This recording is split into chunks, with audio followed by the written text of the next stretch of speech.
Hello, hello, hello. Welcome back to Joe Daddy's Garage. It is Monday, May 23rd, 2022. This month is almost over.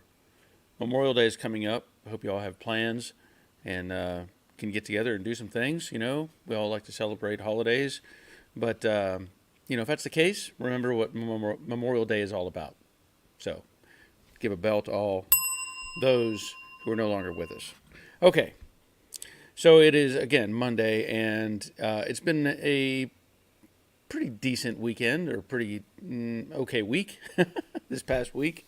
Um, I didn't hardly get. I mean, I got some done on the Camaro, not as much as I wanted. I had other things I was doing, and family stuff and all that sort of thing, and so I didn't get as much done on the Camaro. I did manage to get. You can probably see. I have the package shelf completely welded in, and I am fitting up the deck filler panel. And that's going to take a little massaging to get that to fit in the way it should, the way that it interacts with the quarter panels, and I'll go into more detail on that whenever I make the next video on the Camaro. But that's kind of where I'm at with that, is making, again, test fitting stuff and making sure everything's going to line up. So anyway, that's what's coming up this next week in the next video. So I welcome you. If you haven't been here before, we do this live stream on Monday nights, and we talk about classic cars. We'll talk about Mustangs and Camaros and Plymouths and Studebakers and whatever comes to mind. And I ask, if you're interested in bringing up a subject matter, please do. Questions are welcomed. And generally, I try to answer the questions that are presented. If I can't do that, then I have a group of people over here that are usually really good at answering those questions. And good answers get a bell. Little reward system I have, and that's no charge for that, free of charge. But anyway, let's see who's here tonight. Right off the bat, first up, Jerry checking in from Money Pit in Middle Tennessee. Very nice day, cloudy, no humidity, and about 70. Jerry, you get a bell, being here first. And I'll also point out, currently here in Georgia, it is 74 degrees, and it is much more comfortable. This past weekend, it was really hot and humid. We had plenty of intermittent heavy cloud cover. It never rained. We haven't had rain in, it seems like, weeks, and finally it rained today. But along with that, we also had high winds, and apparently somewhere close to us, there were winds high enough that there were some power poles blown over, maybe some trees. I don't think it was a tornado. I think it was just, one of those cloud burst type things, or down burst, whatever, that may have knocked over some trees. But glad you're here, Jerry. Hope all is well with you. Terry, good evening, all. Please hit the thumbs up and like button for Barry. Thank you kindly. Let's go, Brandon. Get a bell for that. All right, Rick Gain. Glad to be here for another couple of hours of relaxation. I hope everybody is doing well. Likewise, Rick. I hope we can get plenty of relaxation out of this conversation tonight. Crash Rider, good evening to everyone. Cool and overcast in southern Indiana today, almost fall-like. Lay it on us, Joe Daddy. Everyone be sure to hit the thumbs up button. Keep the man happy. Yes, thank you for that. Hit the thumbs up, definitely. Let's see. Troy, good evening. From a rainy coastal Georgia, I ordered torque boxes from MPD, and they arrived the next day. Amazing. Wow, the next day? Making progress. Wow, okay.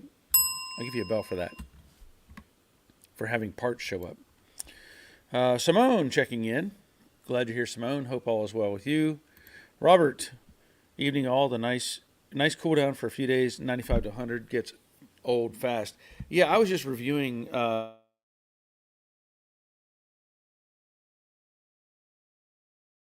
low in the morning of 65 degrees, which is awesome. And then it's going to go up to 76. It looks like we're not going to get over 85 for the rest of the week. And in fact, Saturday, a low of 58. So really, really nice weather. I say, probably there's going to be rain involved, but still, it's nice to have these cooler temperatures. Roger checking in from next door. Glad you're here, Raj. Let's see. Where are we at? Bob Shoemaker. Evening all from rainy Oklahoma. Glad you're here, Bob. Dawn's Manufacturer. Hello, everyone. Sorry, no video on Betsy today. I have started the TKX swap. Okay. That sounds good. Simone, it's colder here. Been raining all day. 10 degrees Celsius. 10 degrees Celsius. That's times 1.8. 18 plus 32. 50? 50 degrees. That is cold. For this time of year, I guess. I guess I did the math right? 18 plus 32. 50. Okay. Charlie, greetings from Eastern PA. A nice day after the hot weekend. Yes. Yeah, it was definitely hot. Doyle Walker, hi all. Glad you're here, Doyle. Michael Hood, Joe Daddy, love the content. You've helped me with my 67 fastback. Awesome. Tips are appreciated. Let's see. Harvey, Rally Cat Garage. Hi, Barry. Happy Monday. That big model Camaro is looking great. Thank you, Harvey. Appreciate that. Yeah, it's coming along. I've stressed it every time I talk about this stuff. Make sure you test fit all these pieces. In fact, in the last video I talked about, I ordered some more parts, and I noticed that I forget who it was up here that the NPD stuff showed up. Troy had mentioned he had ordered some parts, and I ordered some parts from Camaro Central, I think, and they showed up. They were here. They showed up today, and they were these, these panels that go in under the quarter. So these showed up, vibration dampeners they call it. So I will probably have to get some sort of adhesive to put on this, because you don't want to just weld this to the flange of the quarter and let this part out in space. It has to have some sort of bonding material. I don't know that I would want to use panel bond necessarily, which is something else I am considering. I'll talk about that. But some sort of adhesive that's going to sit in here and kind of create, lock it in, let's say. So I have these two pieces that showed up.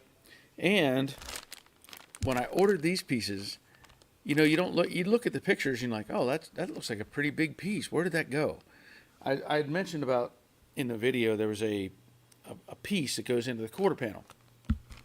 And the picture looks like I figured it was this big because it's talking about the quarter window and you put it in where the fuzzy thing go, all that. And there they are. These are about, I would guess, 6 inches long. So I can see where these would easily get lost when you're putting the quarter back together, whatever, or cutting it out. But I'm going to have to look at it and see if I can't figure out exactly where these go into that quarter. So they showed up as well.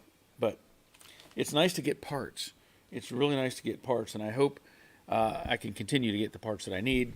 What I was going to talk about since I brought it up is when I go to put the roof on this car, when they built these things, they were spot welded together in the rain gutter, and I'm really thinking about using panel bond on the drip rail.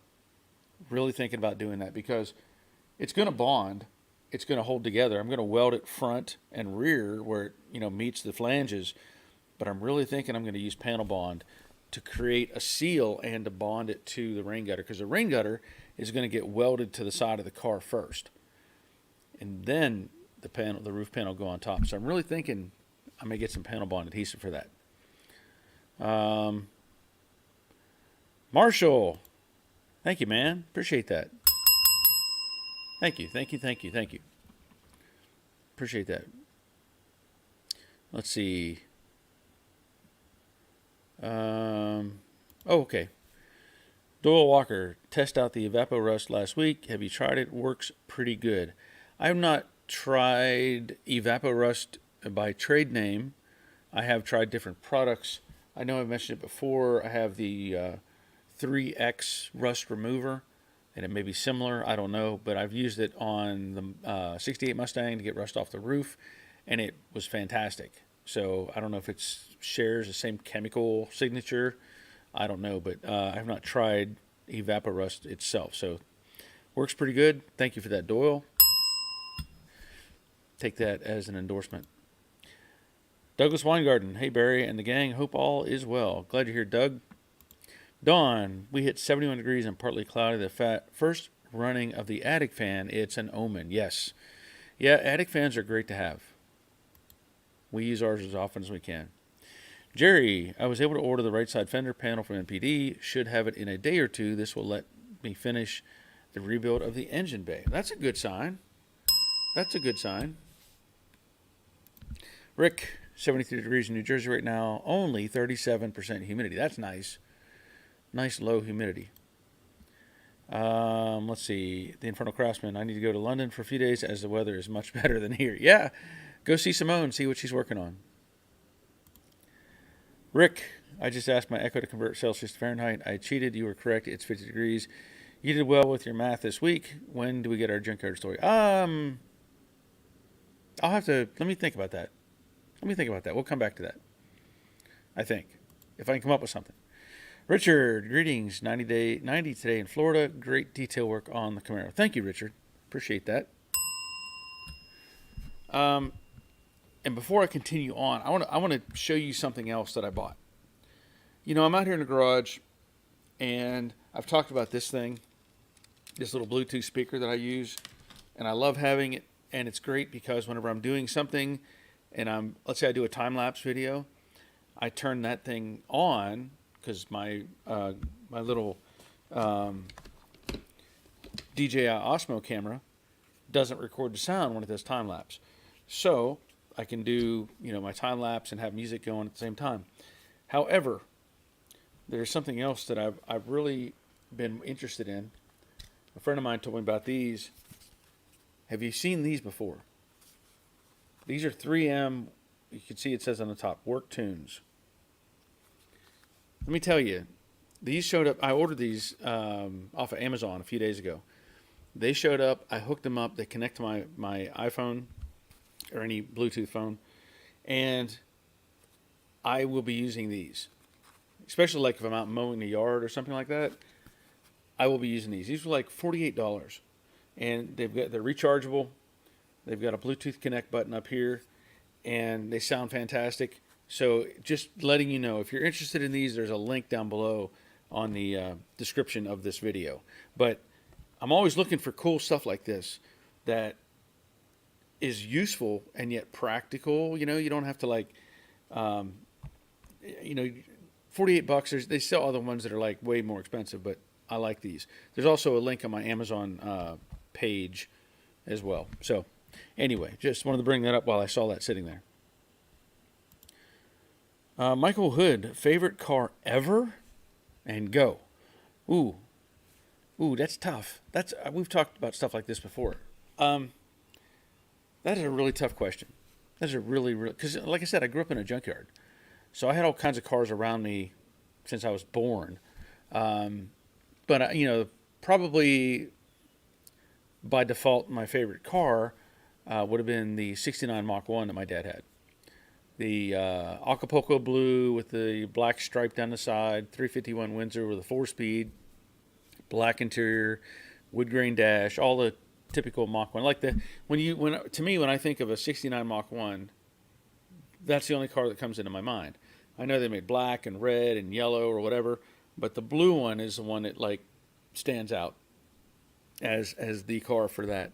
So I would have to say, that one would be my favorite car. Unfortunately, that car's long gone. And if I ever can find one, for the right price, or the, somebody donates one, then I'll build one. But I would say that's probably the favorite car. Now, I've had other cars, my own personal stuff, that I really liked. I had a 67 Plymouth Belvedere. It was a GTX clone, but I really liked the looks of that car. I like the 4 headlights in it. It's just Mopar had some really cool boxy cars, like the Coronet 400 or 440 and 500 was a very boxy car, but it had flared fenders. And then the Belvedere and the Satellite, very boxy car. It was like a big brick going down the road. So I like that car a lot. And then I missed my 72 Chevy 4x4. That was probably those are probably my top three for me. But that's just because I've owned them and driven them. You know, they were part of my life. So that's, well, not the Mach 1. I really only drove it once. We'll not go there. Anyway. Nandu, good evening, everyone. Oh, good question, Michael, by the way. Nandu, good evening, everyone. Glad you're here. Michael Hood, hardest car you've ever worked on? Ooh. I would put hardest car. Well, let's just create a bracket and put anything German in that bracket. Any Mercedes, BMW, Volkswagen, any one of those fits in that box as far as hardest cars to work on, in my opinion.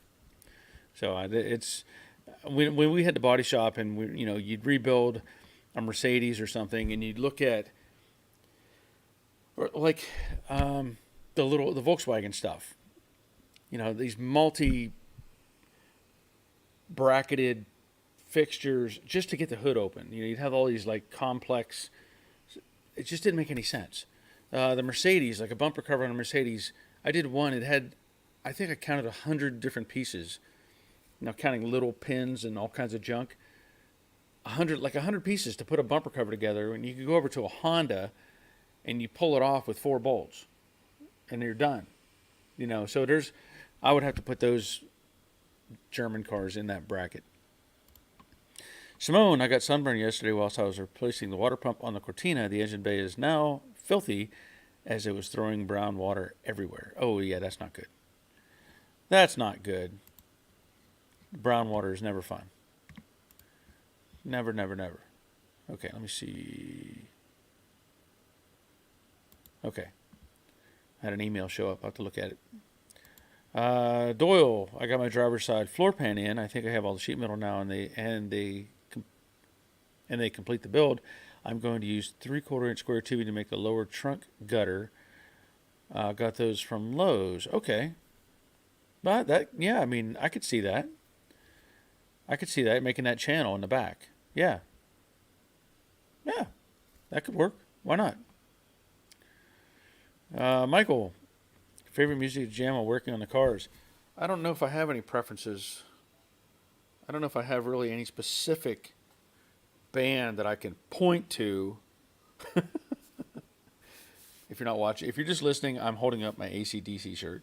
So that would be my default music to listen to. Otherwise, Metallica, Led Zeppelin, just any rock from the 80s, stuff like that is in my wheelhouse. Another good question. Thank you, Michael. Marshall, howdy folks. I'm planning to take the Fastback to the Hot Rod Power Tour stop at AMS on June 17th. Heard they're going to have a drag strip and autocross course. Might have to give it a try. Yeah, the drag strip is there. Yeah. June 17th. Okay. Well, Marshall, we may need to get together.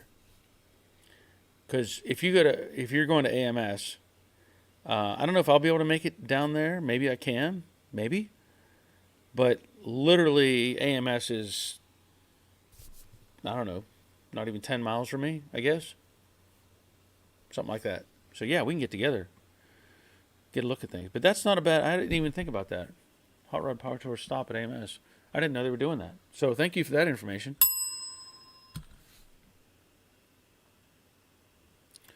Let's see, Robert. I have 3 of the work tunes of older generations. The first was Peltor, which 3M bought.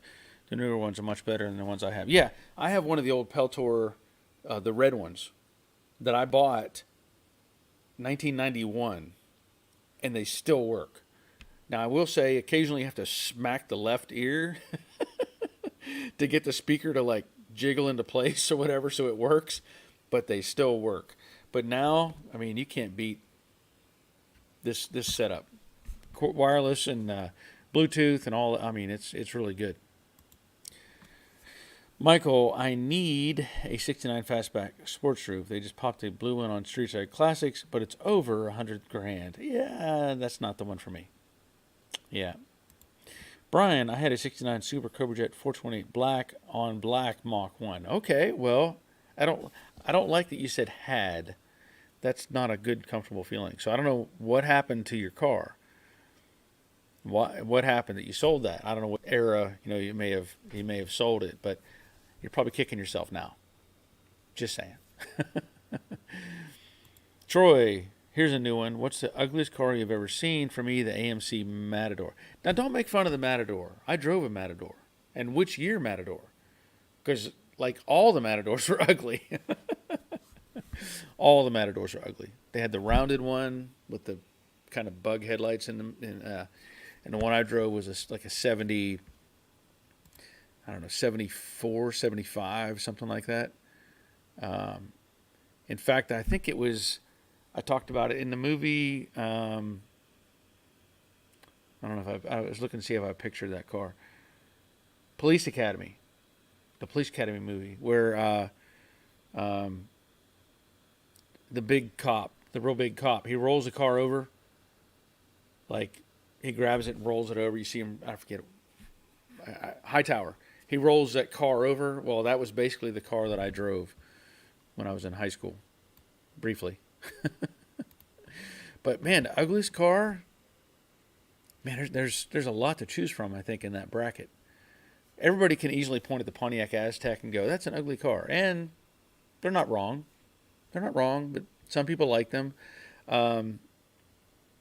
There was some sort of, I'm not a fan of the Nissan Cube thing.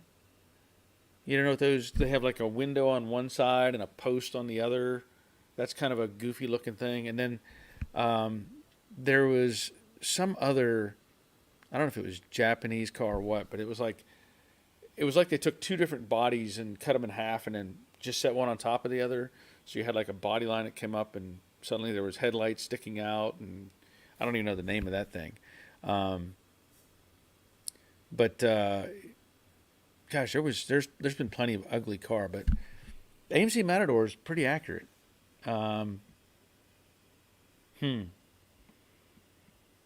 See, I tend to block those out.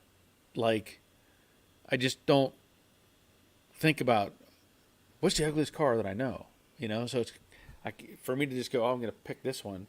It's really hard. Now, I will say, and I'm not saying it's necessarily ugly, but I am, I've talked about it before, like all the new trucks out there, whether it's a Ford or Chevy or whatever, and they're making these giant freight train grills with all the extra lights, and to me that's ugly as can be. That's just ugly. I know I've been looking at trucks to see which one, if I were to get something, and Roger's got a nice looking one. I think he's got the last year for the nice looking trucks, but after that they started doing that big ugly. You walk by them and the hood's up here at your shoulder, and it's like, how do you even? I don't get it. But I guess everybody loves them. They want to have the freight train look. May have to think about ugly cars in the back of my mind. I'll let that roll around. Simone, the U.S. car I like is in one of my favorite films ever, Dirty Harry's 1968 Ford Galaxy 500. That's not a bad choice. I mean, yeah. Yeah, that's. They use that Galaxy model. What was it? Well, not 68. I think it was 71, 72. I think they had, Gator? But that was a four-door Galaxy.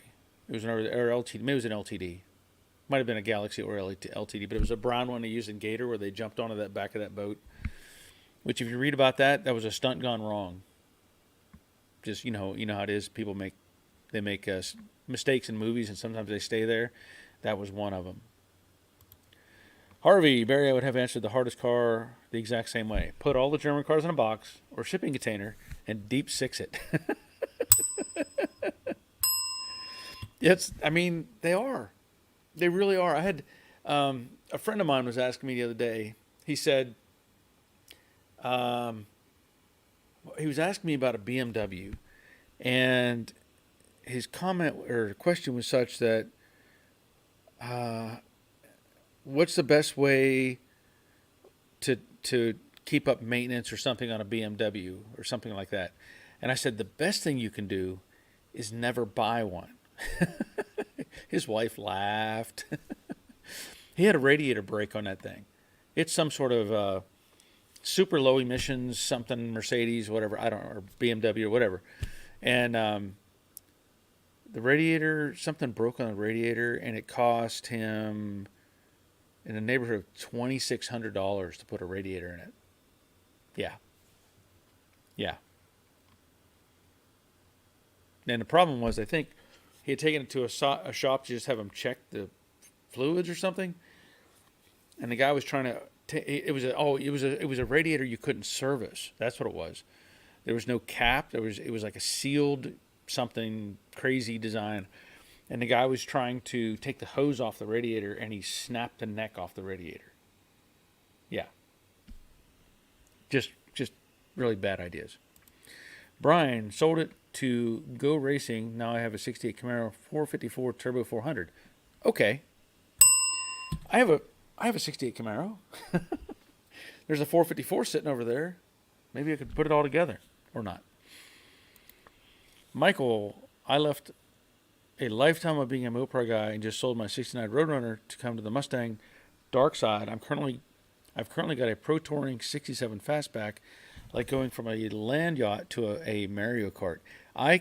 That's accurate. That is pretty accurate, I would say.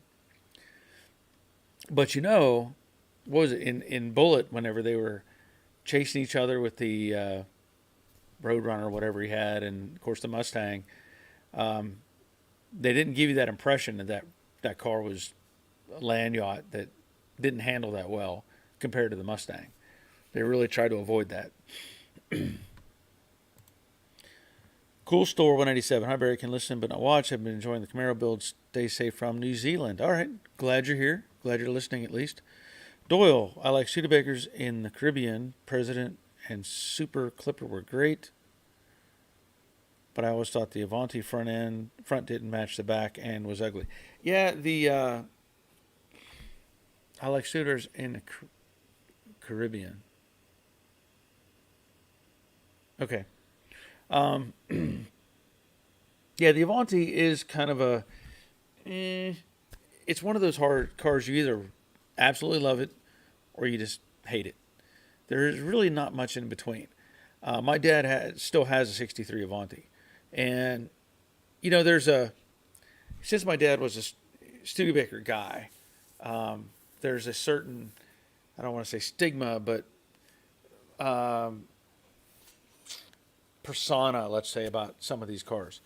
The Avanti was an interesting car. You look at when it was built, 63, I think 62 was being built in 63 production, but it was another one of those cars. It was ahead of its time.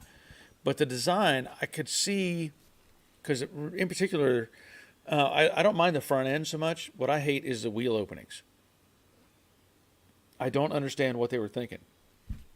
If you look at the Avanti, a standard wheel opening is a curved arch, right? And you may see some variation of that, but the Avanti in the rear, it made it curve forward. So you had a long curve kind of in the front, and then an angled curve on the quarter panel, where it was like tucking under, and it just didn't make any sense to me. I've always thought, I want to cut that off, make my own shape, and make it look right. But I like the back glass that it curves around. You look at the shape of that, and in some aspects it looks like the early 70 Camaro, where it had that curved glass that went around the back. 71, no, I take that back. 71, 2, 3, maybe 74 is when they brought the window around. 71 and 2, they were squared off. But like I said, there's certain things that are cool about it, but overall it just doesn't grab you like it should. Bob Shoemaker, ugliest car, AMC Pacer. You're not wrong. I mean, that is a pretty unattractive car. Yeah, you're not wrong. Simone, Nissan Juke is pretty ugly. Over here it's called the Puke. Now, I wonder if if people are putting that on, like taking the J off and putting a P on there. But yeah, I've seen the Juke. Yeah. Not a good looking vehicle. Doyle, I sold my German Mercedes-Benz 500 SL because of the same reason, hard to work on, and parts were big bucks. Yes. Yeah. I mean, definitely. Robert, the last generation Thunder Turd was really ugly. Um, are you talking about the retro Thunderbird? Is that the one where they tried to make a redesign of the first, 55, 6, 7, whatever it was? Is that the one we're talking about? Because the yeah, I didn't care for that thing very much at all. I didn't care for that. As far as you look at it, you talk about like the retro type designs. Ford tried with that. They had some good intentions, I think, with that Thunderbird, the retro design. I can't stress enough how good whoever Mopar. It's not really Mopar. It's conglomerate, but I can't stress enough what a fine job they've done on the Challenger. Honestly, if you look, I mean, the modern Challenger, you can sit it next to an old one. They look so much the same that I commend them for that.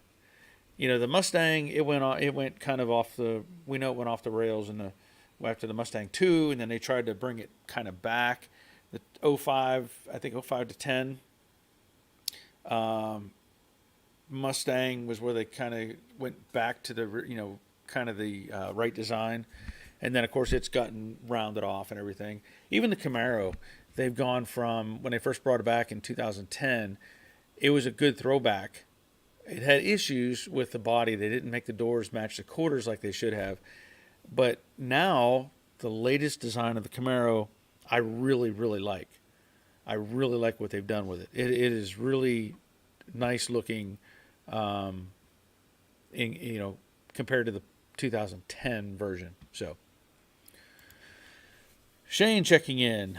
Glad you're here. Ray Buckman, evening all. Mike Wencho. Good evening, everyone. Glad you're here, Mike. Michael, are you all stoked for the new Top Gun Maverick, or is it too little too late? I'll just say no. No.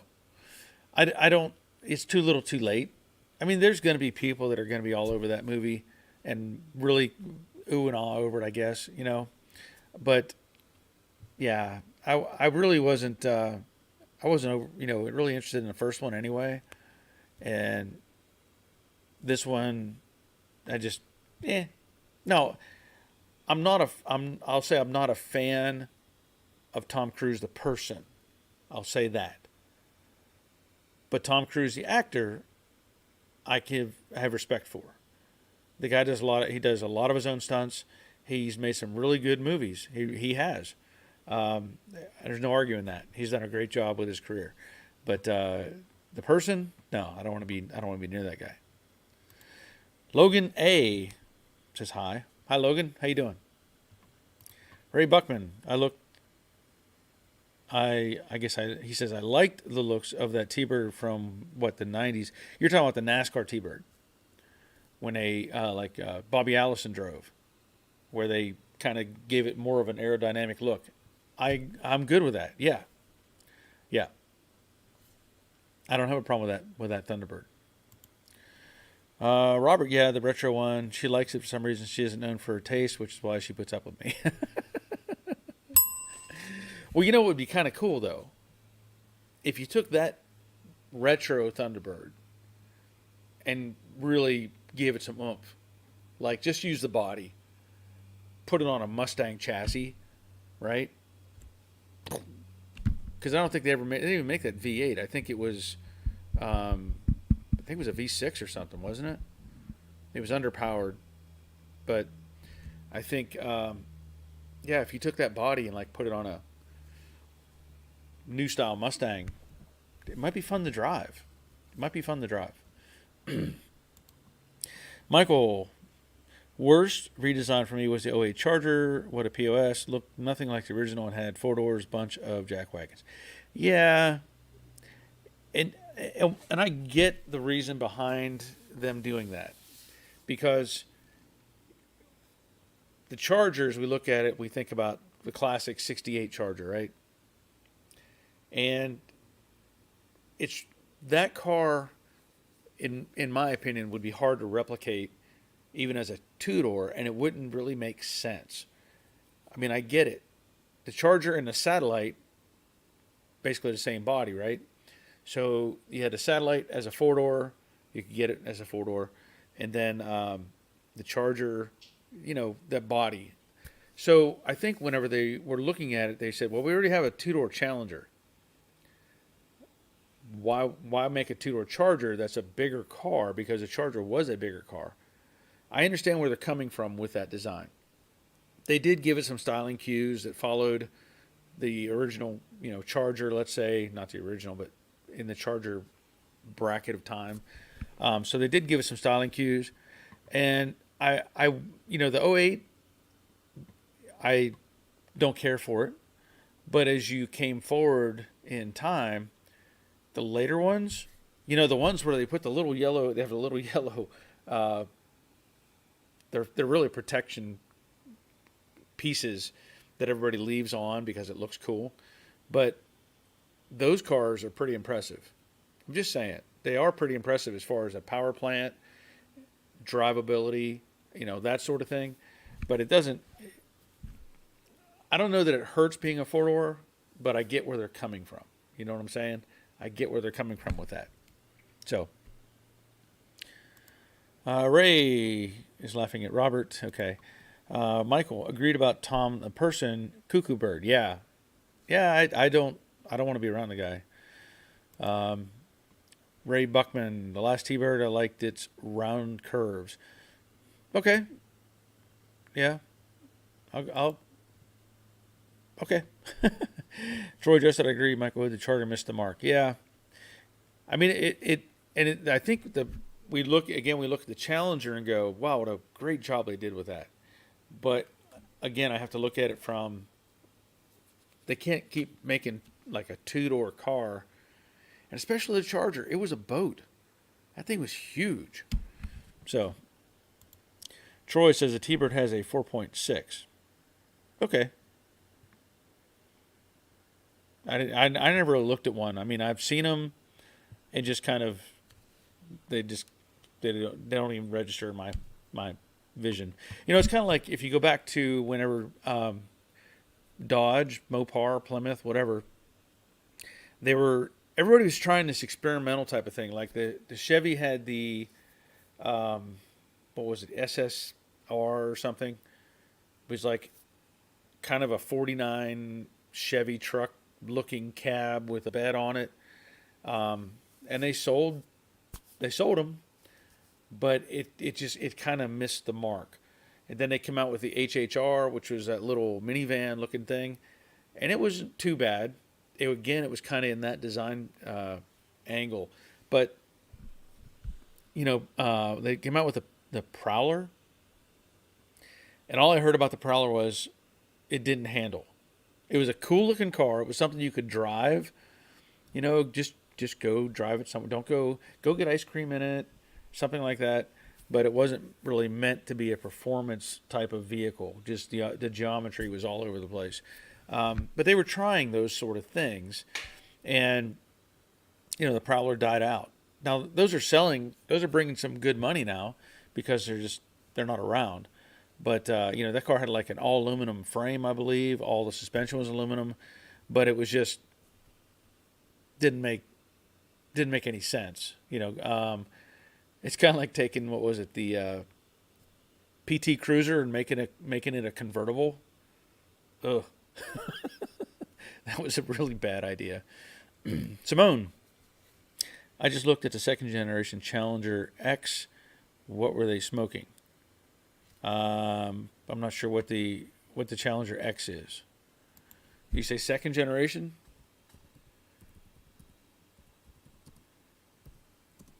I don't know. When I pull that up, that's an electric scooter. So I don't think that's what we're looking at.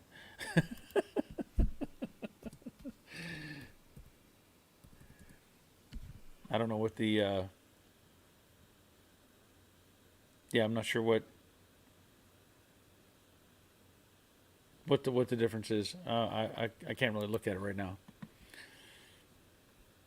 Ray, yes, that four door Charger was disappointing. Yes, I mean I get it, I do, but they had to come up with a way to get a four door vehicle in the market that was still could be a performance car, and they are. I mean they really have tuned those things up over time.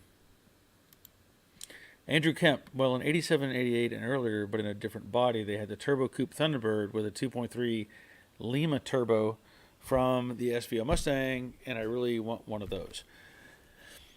Okay. Well, I remember the SVO stuff. I couldn't, I don't know anything about the Turbo Coupe Thunderbird. I mean, I think I've seen those. Didn't they have an SCT or something? A super Turbo Coupe or something like that? I don't know. That kind of pops into my head. But 87, 88 earlier with a different body. Okay. Yeah, they had the smaller, like a smaller Thunderbird too. A friend of mine had one of those, and it was kind of in the same bracket of time, I think, as like the K car, 84, 86, something like that. Because it had the cushiony, pillowy interior and stuff in it, but it was a pretty decent looking car overall. Ray Buckman, if I was to buy another car, I would look for the Volvo 1800. Okay. I've never worked on or had a Volvo, but I know somebody who they put like 500,000 miles on one. It was the old box, whatever. I don't even know. Did they ever change? Did they ever redesign it? Like they had the box Volvo. Is that what you're talking about? The 1800? I don't even know what the numbers are. It was probably the same design they had from 70 to 90 or something, like 30, 40 years of the same box Volvo. Because that's all I know them as. I don't really pay attention to them, but they put like 500,000 miles on that car. Kept on running. Shane, I'm going to attempt to send some pics of Eileen, but I'm way past 20 years old, so I suck at it. All you got to do is put them in an email and try to send them to me. Okay, so Charles had sent me the link on these little patch panels that I was talking about earlier. I think Charles had sent me information before on actually getting these other pieces. So I'll have to look at that link that he sent me. Michael Pagliarini, the new TA is really nice. It is. It's aftermarket body mod. You're talking about the Trans Am made from a Camaro? Is that what you're referring to? Yeah, I'll give you a bell for that. I agree. Crash Rider, I'm a Mopar fan, but the 61 Plymouth wasn't much to look at. The late model Challengers are super looking. Yes. Yeah, the Challengers are, I mean, they hit the mark really well on that. 61 Plymouth, yeah, I would say it probably wasn't much. I agree with that. Okay, Bob Knoll. Good evening, everybody in the room, and hello to you, Barry. How you been? I'm doing pretty good, Bob. Getting better, getting better. I had a rough week last week. I talked about it briefly. I think I'd gone to Pennsylvania and ended up sleeping in the airport overnight Sunday night, and that just kind of ruined the rest, like me, for several days. it was really rough. Michael Hood, do you think classic cars will continue to ride in price? Do you think the millennials will appreciate and keep the market for originals going? That's a really tough question. I mean, on one hand, I hope that the price continues to where going like it is, but on the other hand, it makes it more difficult for people to get involved in the hobby. Let's say every time somebody prices something out to where only the rich can afford it, let's say, then what? What do you do? Now, as far as millennials, I'm kind of in a mixed bag on that right now, because I have kids that are millennials, and I know my older son probably doesn't really care about these cars I have in the garage. My younger son is a little more interested in it. He's got friends that are into these cars, So there are people, there are millennials that flow in and out of this bracket of, loving these cars. Now that's the same with adults, though. Or I say adults, people my age in the 40s and 50s and whatever. There's some that they don't care at all about these cars, but there's some that definitely have the emotional attachment to them, like we have with them. So, I mean, I've gone to cruise-ins. I've had people on here who are in the millennial bracket talking about their cars and trying to keep them going and stuff like that. So I think there's definitely still some interest in it, and I hope it continues. Simone Dodge Challenger X is on Wikipedia. Oh, okay. I'll have to look at it. Robert, the front-wheel drive Challenger from the '80s. Yeah, yeah, that was a big mistake. They should never have called it a Challenger. It's kind of like calling the electric Mustang thing a Mustang. No, no, no, no, no, no, no, no. It's not a Mustang. Sorry. Nope. Throw it away. Start over. Give it a different name. But yeah, the Challenger from the '80s. They had didn't they have some sort of like supercharged or something little Challenger? It was basically like the size of an Omni, I believe. But I thought they had some sort of supercharged something or other that was Shelby. Didn't Shelby have a hand in that? Creating the supercharged Challenger or something? Simone says 73 to 83. Oh, you're talking about that bracket. Okay. Okay, now I got you. Now I got you. All right. Yeah, yeah, yeah. That was a bad idea. Steve, third SC 3.8 supercharger. Third. Are you maybe saying T-Bird? Because you typed in third. So maybe you're saying T-Bird SC Super Coupe. Yeah, the Super Coupe. Yeah, okay. Harvey even says the Thunderbird Super Coupe was a supercharged 3.8 V6. Yes. Yeah, it's kind of like Pontiac had. They had a 3. They had a supercharged 3.8 like in the Bonneville or something. That apparently had some pretty good giddy up to it too. I think was it the Bonneville? Because they had kind of a cool looking, I say cool looking, 87-ish Bonneville that was supercharged. Bob Knoll, I removed the driver's side floor pan in Venus, the '67 Mustang. Okay, that's progress, Bob. Give you a bell for that. Doyle, hey, I liked my '83 Challenger made by Mitsubishi. No performance, but fun to drive. Yeah. I mean, I get that. It's kind of like I had a what year was it? 83 Dodge Colt that I liked to drive. That was a fun little car.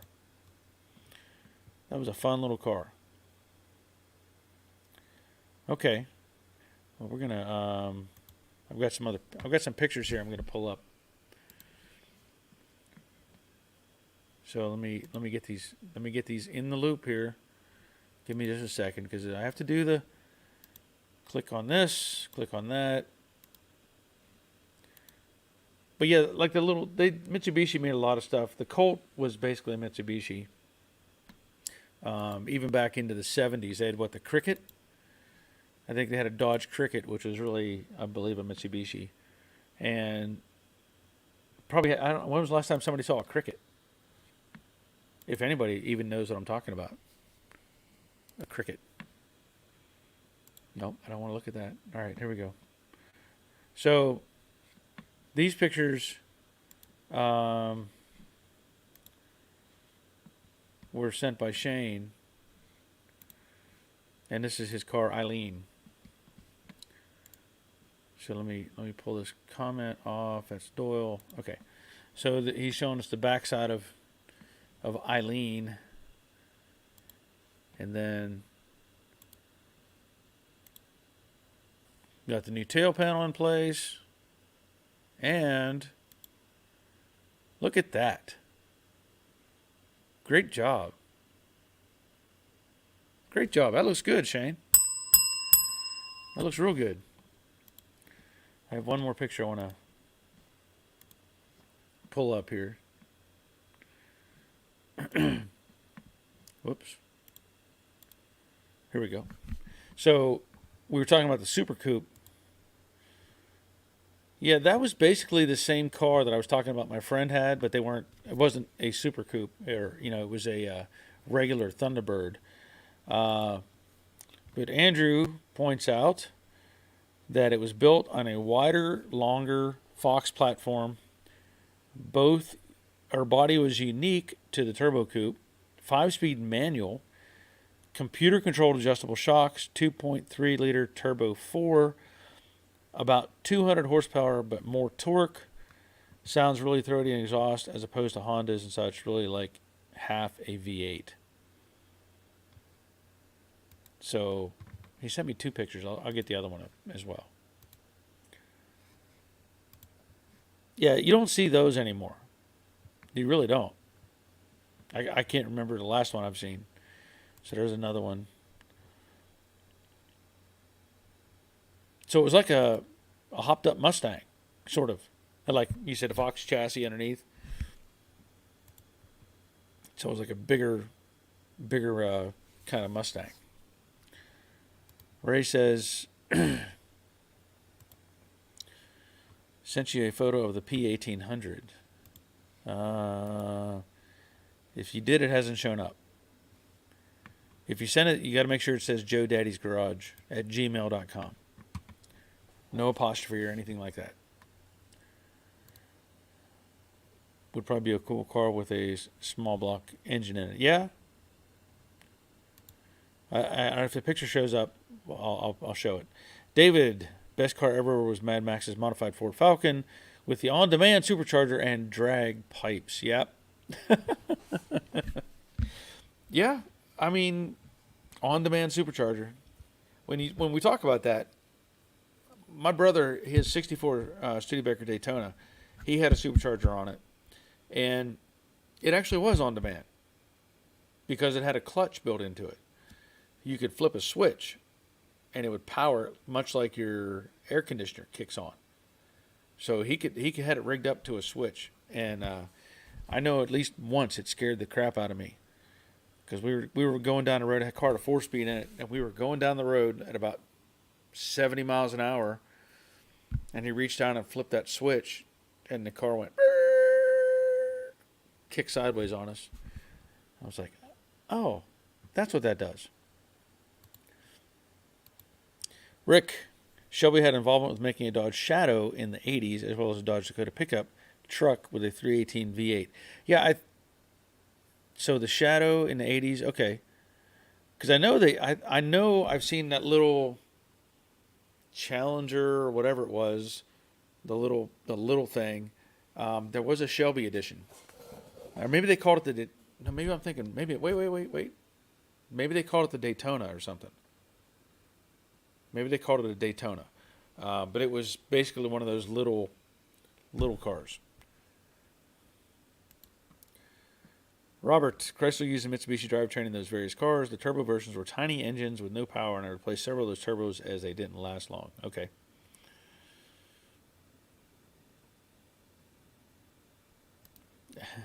Michael, top end, 80 miles per hour downhill with tailwind. Yeah.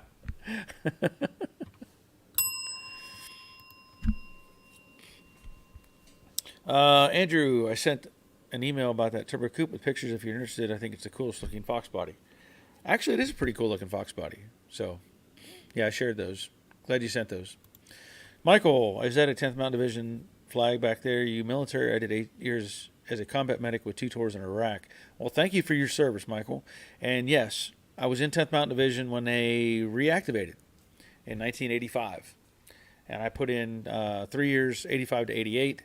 I was in headquarters company, 2nd Battalion, 14th Infantry Regiment, and I was a mortar gunner. number 2 gun in the, which really means, well, there's 4 guns in a mortar platoon, and I operated the number 2 gun, which doesn't sound like what it really means. Let's put it that way. Just to give you a brief, you probably know what I'm talking about, maybe. But if you have 4 guns in a mortar platoon, you put typically the best crew on the second gun, number 2 gun, because you do you zero the gun, and then you index the other 3 guns off a number 2 gun. So you have to have the fastest crew on number 2 gun, and I was a gunner on number 2 gun. Anyway, a little bit of military junk. But yeah, thank you for your service, Michael. Robert, de Bonneville, and a few others in GM Fleet had the Supercharged 3.8, one of the best V6s of all time, reliable, cheap, and easy to repair, and good power for the time. Yeah, I remember those cars, and they had like the, oh gosh, I think they had the SSC or something, or in the SSCT, or they had several little acronyms, whatever, that they had on those, SS something. And I always thought they were a good-looking car, too. Ray Buckman looks great. Shane, yep. And Shane says thanks. Simone, have you heard of the Jensen Interceptor? It is a classic British muscle car, a beautiful machine, I think. I actually have heard of those. I've heard of a Jensen.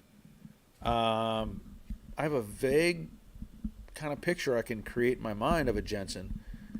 And yeah, I've heard of the Jensen. I don't know if I've heard of the Interceptor specifically. Robert says, yes, Simone, great looking car. Okay. Doyle, yes, Dodge Daytona Shelby in 85. Yes. It was blue with blue and silver paint or whatever. Troy, Shelby also did the Dodge Charger from 83 to 87. Okay. That all kind of rings a bell. Rings a bell. 68 Orange Crate. The car I'm attempting to restore can be considered a Shelby Coupe that was never put into production. So you say 68 Orange Crate. Are you talking about a Schwinn bicycle? Is that what we're referring to? The Orange Crate? Just asking. The Shelby Coupe that was never put into production. So you could be talking about the Green Hornet. What was it called? The Green Hornet? And it had the red, what was the other? The red one they found. So, Michael, appreciate your service, brother. P.S. I hate motors. Are they incoming? Are they outgoing? Oh, incoming. Yeah. Yeah. High angle. Yeah. Yeah. Motors. That's why I don't hear. Motors really make a lot of noise. Not like in the movies where they drop around in the tube and it goes boop. Never understood that. How they depict that is like boop. And it launches. Those things, no. When you can launch a, what is it? I forget what the weight of a round is. It's like 9 pounds or something. And you can launch it 1.5 miles. It doesn't go boop. Just put it that way. Rick, I have to get ice cream. Be back in a few. Okay. Bob, 85 and 86 Shelby Dodge Charger K-Car, I think. Yeah, basically it was on the K-Car format, let's just say. 68 Orange Crate GTCS. Okay. Well, send me some pictures of it, if you can. If you're, I don't know where you're at on a build of it, but yeah, you can send me some pictures. Simone, almost 1 a.m. here. I'm heading to sleep. Thanks, Barry, and good night to all. Glad you're here, Simone. Appreciate you. 68 Orange Crate, the California Special, is modeled after the prototype Little Red and the Green Hornet coupes. Yes. Yep. That makes sense. Yeah. Yep. Yeah, we've talked about that before. There's been variations that they've come out with, like the California Special. I think they had, the Texas Twister Mustangs. Kind of hard to find those, I think, too. They made these, because back in the day, it was kind of like the Camaros. You could order a Camaro with like no options but a big block. You know, you had the words escape me right now. We're talking about, you know, you could build a custom Camaro.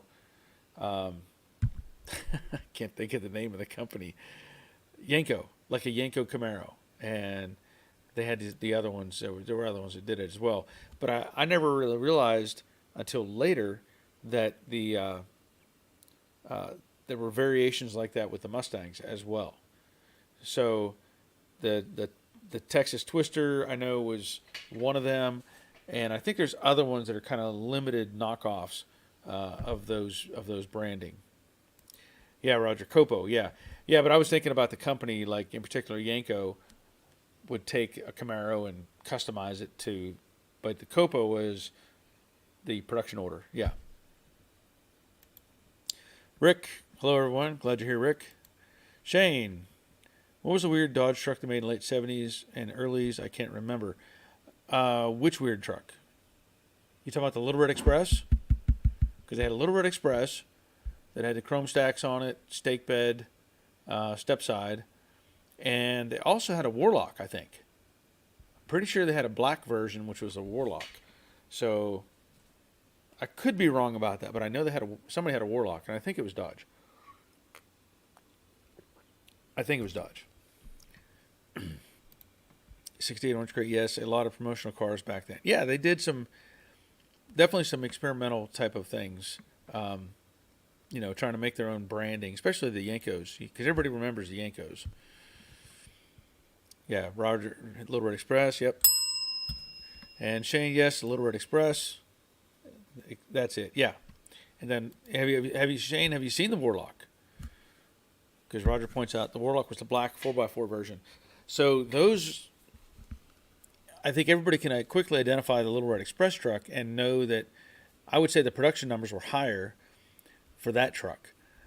But if you could find a Warlock, that's more rare. That's more rare.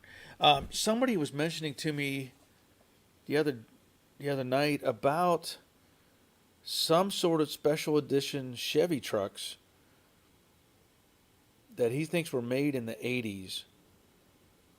He gave me, I can't remember the name. He talked about them having like a different type of stripe on the side. Because, you know, they, like I said, they experimented with different things. And I can't think, like the Little Red Express and the Warlock, I don't think there was any competition to that, necessarily. You know, like Chevy didn't come out with some special edition, and Ford didn't come out with some special edition that I know of. Somebody else may have some different information.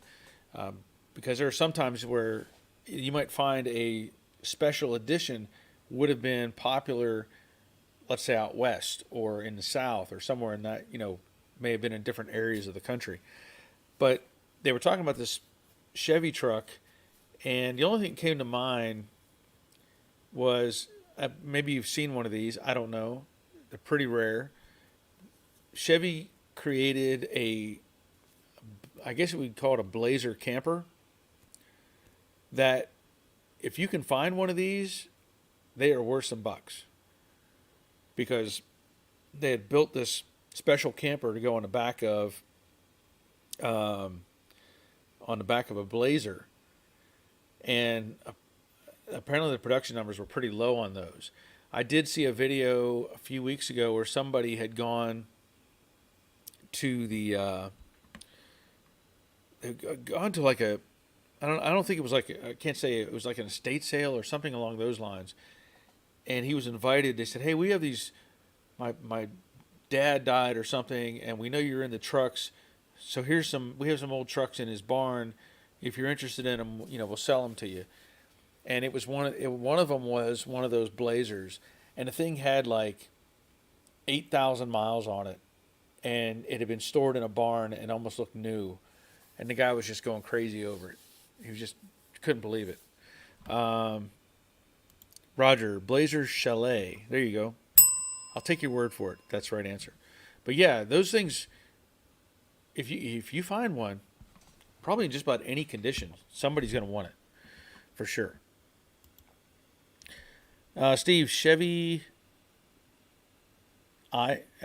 What's IRP? I don't know what IRP means. IRP truck? Had a mural on it? I don't know what that means, Steve. You have to give me a little more information in that. Michael, Little Red Wagon was the fastest production truck in that time span. Now, the Little Red Wagon. Are you talking about the drag vehicle, the drag van? Isn't that what that was called, Little Red Wagon? Or are we talking about the Little Red Express? Because that was, I guess we're talking about that vehicle. And Ray, yes, the Blazer Camper, rare vehicle. Yeah. See if I can pull that up.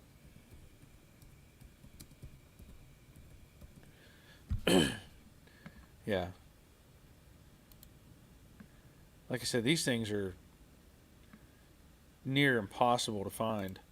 And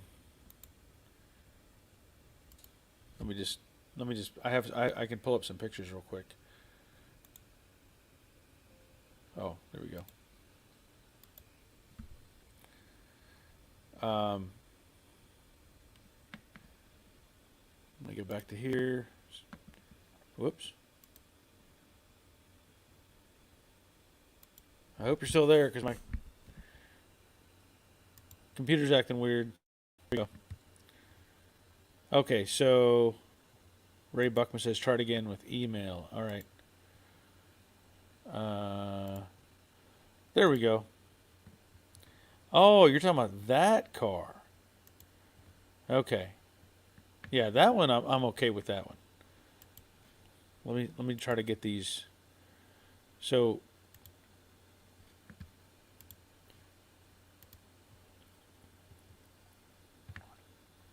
Ray was talking about the 1800 Volvo. Yeah, that one I'm okay with. I really am.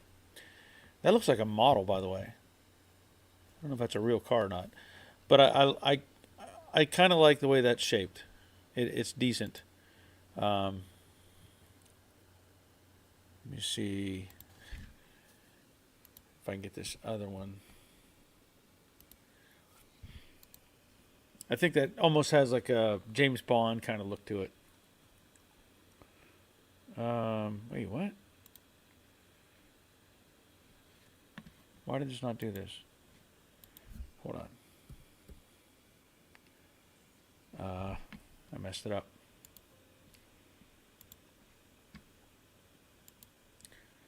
Okay, so Shane, anyone like the new Broncos? They're nice looking, but can't justify the price. Yeah, they look. They're a good. Let's say. There we go. Let me try this again. They're a good looking vehicle. The big version. I don't like the Escape Bronco. The you know. Well,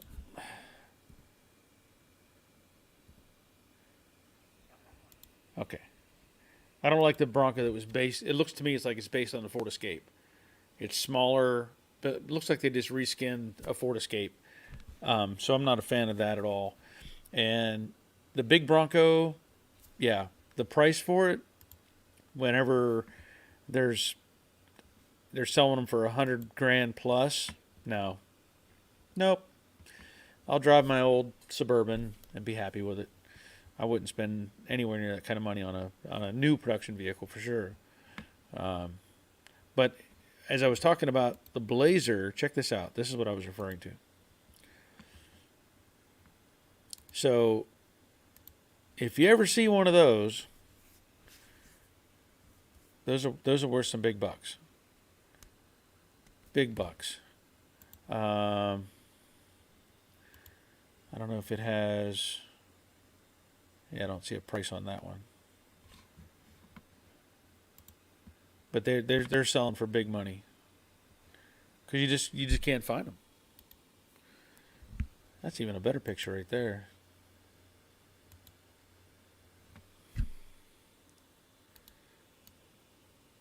Give me just 1 second.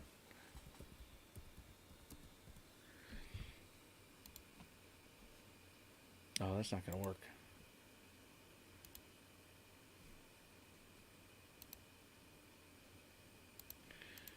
Yeah.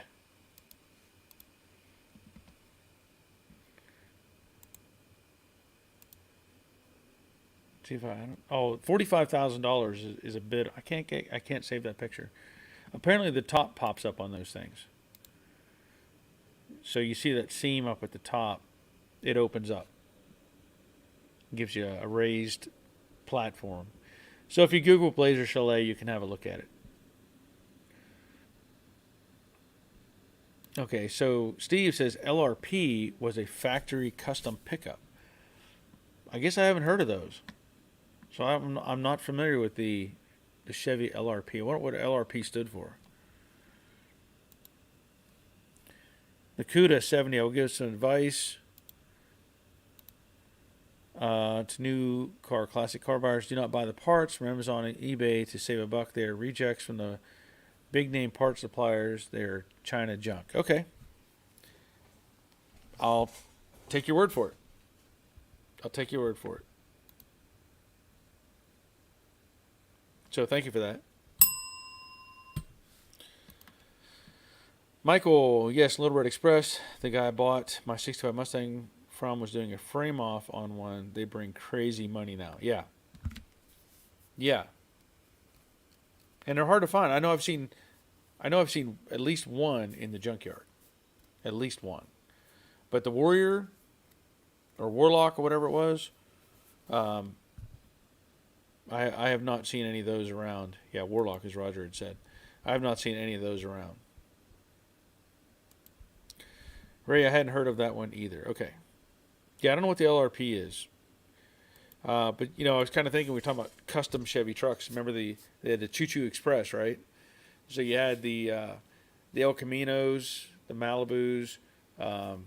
They'd made the Choo Choo Express. I think they even made vans. They did the trucks. They'd put on flares and different stuff.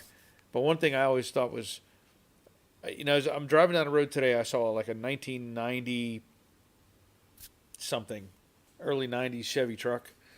And I still like those. I like the way they look. But I had flashbacks to the Fade paint jobs, if you remember those. They would, I can remember going by the dealership and had all these brand new trucks out there, and they all had this Foose Fade paint job on it. They would have black and then like a silver fade on the bottom. It was always kind of a silvery looking color fade, which was really just overspray. But I was thinking, when have I seen one of those last? I really can't picture one. I don't know when the last one I ever saw was being driven down the road. So there's a good one for you. You have to spot one of those. You have to spot one of those somewhere and let me know that you've seen one of the Fade trucks. I think they also did it with. I think they did it with vans. I think. But that was kind of a real experimental kind of idea with the paint. It had a different look to it, and I don't know if it really helped them sell or not. But you definitely noticed them as you were driving by. So, what else was there I was going to mention?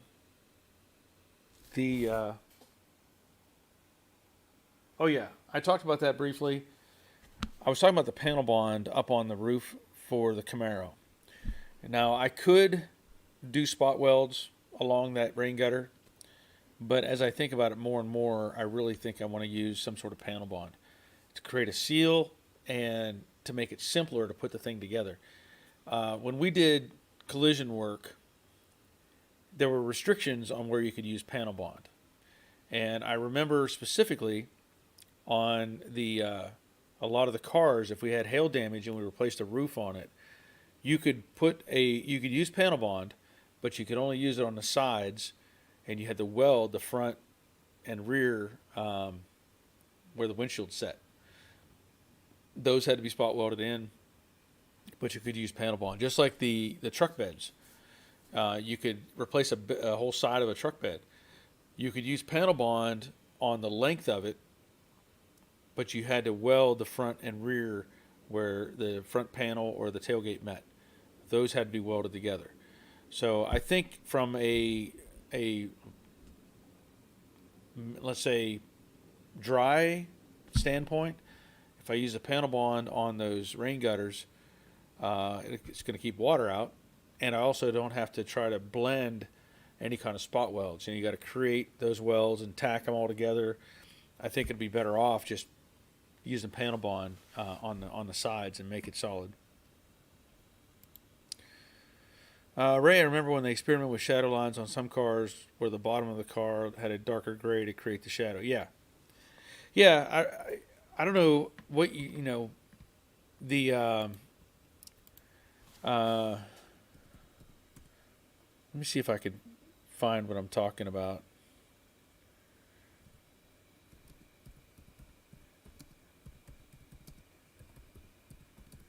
I don't know where.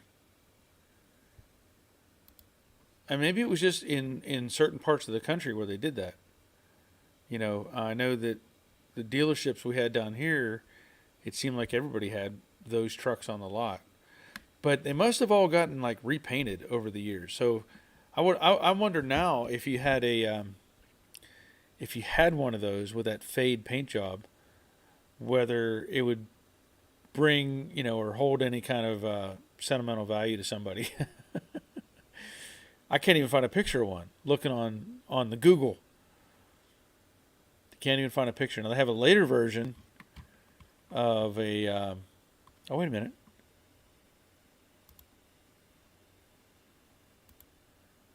Yeah, that might be close to one of those trucks.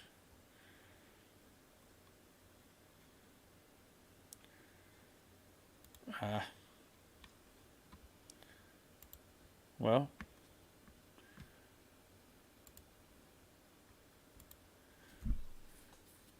no. Well, let me pull that up.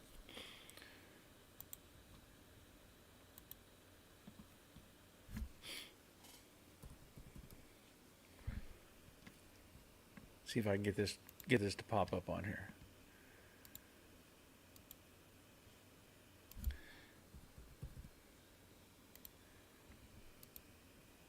So this is one of those kind of what I was talking about. Now this one isn't.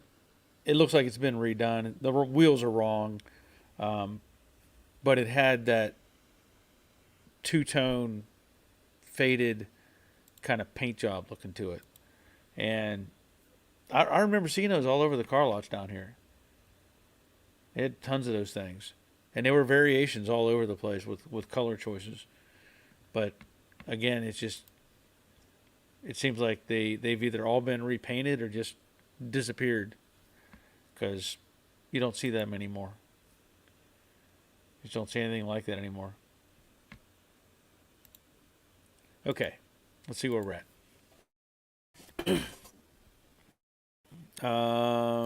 Bob, LRP was a company that did customizing on GM trucks in the 70s and early 80s from Lake Geneva, Wisconsin. Okay. Yeah, and see, that's what I'm saying. We were talking about certain areas where those certain vehicles might be more popular. And I could tell you, I never heard of LRP, and I doubt that I can recall ever seeing a LRP truck. So let me just pull that up and see if there's anything that comes into mind. Oh, okay. So that looks like something they would do, like big time graphics based on the pictures that I'm seeing.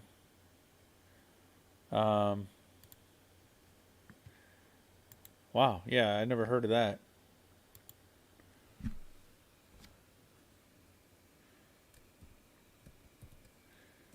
So I'll pull one of those up and we'll get a look at that as well.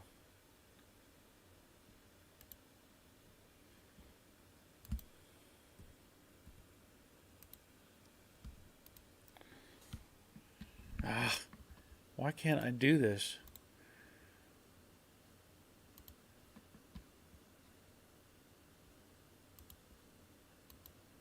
It won't let me open that one. But it looks like they had a bunch of graphics on the side of it, and just maybe had some, added some wheels and lights and stuff like that. That, yeah, I can't even upload that thing. Okay, I don't know why, but anyway, yeah, I'd never heard of them. So, but now that you mentioned, I think I've seen some stuff like that. I've seen some stuff like that, but I don't. They don't just pop out at me because there are probably not many around anymore. Um, anyway, it looks like we're probably gonna end up calling it a night here. I know I'm getting hungry, and it seems like we're kind of losing topic, losing ideas. But they did vans also. Okay, well, I now that I've looked at those pictures, I can kind of get the idea of what we're talking about. But it looks like it was a lot of graphic packages that they put on those. Shane, everyone be careful. Brandon said monkeypox will be here before November. Yeah, that's another thing they're working on. And also, I don't know. I think Troy said he's having some stormy weather stuff out on the coast.